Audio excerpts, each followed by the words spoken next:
The House is resumed on the Appropriation 2010-11 Estimates Bill, second reading. Some member seeking the call. If not, I shall put the vote. And the question is that the motion be agreed to. Those of that opinion will say aye.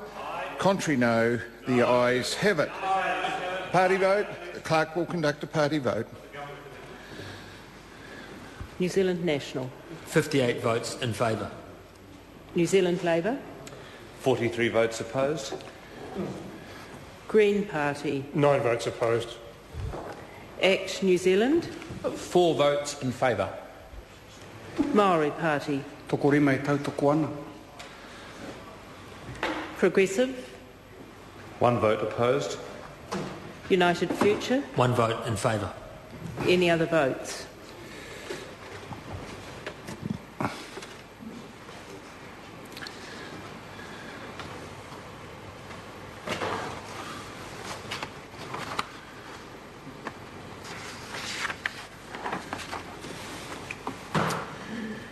The ayes are 68, the noes are 53. The motion is agreed to.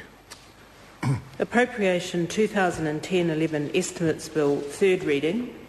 Impress Supply, second for 2010-11 Bill, second reading. The Impress Supply second for 2010-11 Bill is set down for third reading forthwith. Honourable Bill English. Mr Speaker, I move that the Impress Supply second for 2010-11 Bill be now read a third time. The question is that the motion be agreed to. Those of that opinion will say aye. Aye. Contrary, no. The ayes have it. Impress Supply, second for 2010-11 Bill, third reading. Call Government Order of the Day number 2. Parliamentary Service Amendment Bill, first reading. Honourable Jerry Brownlee. Mr Speaker, I move that the Parliamentary Service Bill be now read a first time. Mr Speaker, at the appropriate time, it's my intention to move that the bill be referred to the Electoral Legislation Committee, which has been established to consider 2 other bills which this bill relates to, and that the committee be asked to report back on this bill no later than the 12th of November 2010. For reasons I'll explain later in my speech, it's essential that the bill is passed before the 1st of January 2011. This is a short bill that provides a definition for the term funding entitlements for parliamentary purposes, for the purposes of clarifying the principal duties of the parliamentary service in terms of who or what is funded by parliamentary service. This makes the this takes the interim definition in the Parliamentary Service Continuation of Interim of Funding for Parliamentary Purposes Act 2009 as the starting point for the proposed permanent definition, which will become part of the Parliamentary Service Act 2000. But there are also some new elements being proposed in this bill, which I'll explain in greater detail shortly. I think it's worthwhile to remind the House of the history of the interim definition.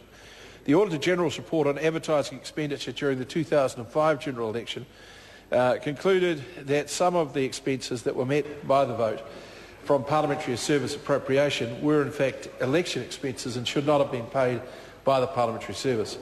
Following the release of the Controller and Auditor-General's report, there was a need to establish and define what parliamentary purposes were, and in particular what is meant by electioneering when considering communications by members and parliamentary parties.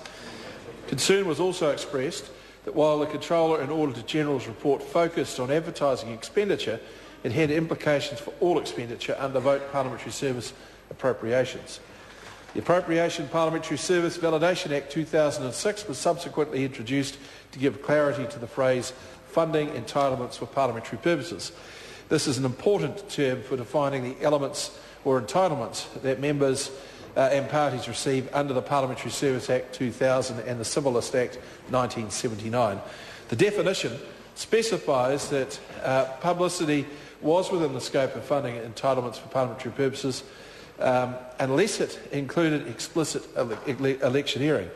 That is, publicity material that explicitly seeks votes, donations or party membership. The interim definition that was established in the 2000 Act has been subsequently rolled over in 2007 and 2009 into what is currently the Parliamentary Service Continuation of Interim Meeting Funding for Parliamentary Purposes Act 2009, the 2009 Act.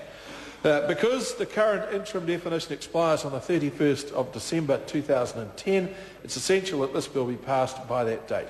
The interim definition provides a bright line test with very clear guidance about what is prohibited. This is generally considered to be satisfactory because it stood the test of time. It's been maintained through 3 interim statutes that have been placed for a number of years, been in place for a number of years. The bill builds on what is the interim definition for reasons of consistency, which I shall also explain later in greater detail. Mr. Speaker, it's proven to be administratively practical by the Parliamentary Service since its introduction in 2006. There's not been a need to require major changes in members of parties' practices, which would have been a consequence of the Auditor General's approach. It is clear about the publicity material that can be funded using parliamentary funds. I think it's worth noting at this point, Mr. Speaker, that the bill has a number of connections to the 2 electoral bills that have already appeared before the House, namely the Electoral Finance Reform and Advanced Voting Amendment Bill and the Electoral Referendum Bill. As my colleague, the Honourable Nathan Guy, said in the House on the 4th of May, in regard to the Electoral Finance Reform and Advanced Voting Amendment Bill, this is an important bill that has cross-party consensus in developing electoral law. This is also true of this bill, and I wish to thank at this time the involvement of all parties on the Parliamentary Service Commission in developing the policies that have led to the preparation of this bill. Generally speaking, the bill maintains a legislative framework that has been in place since legislation was passed in 2006 and preserves the convention observed by members before 2006, which was that parliamentary publicity entitlements should not be used for electioneering purposes. It's entirely reasonable to treat referenda, Mr. Speaker, in the same way as elections, as to most people are very similar activities. The bill does this by establishing a rule to prevent members of Parliament and parliamentary parties from using parliamentary funds for any advertisement that explicitly supports voting for a particular referendum. The other most notable feature of the bill is a rule to prevent MPs and parliamentary parties from using the parliamentary funding for any persuasive election publicity during the regulated period of a general election or referendum publicity where a regulated period is imposed in a government-initiated referendum. Members will have to fund this type of publicity by other means. This provision demonstrates how the government, with the consensus of other parties in this House, has used the electoral finance review process to address issues of concern. During 2009, the government released an issues paper as part of the electoral finance review process, which questioned whether the rules were sufficiently clear that parliamentary service funding cannot be used for election purposes.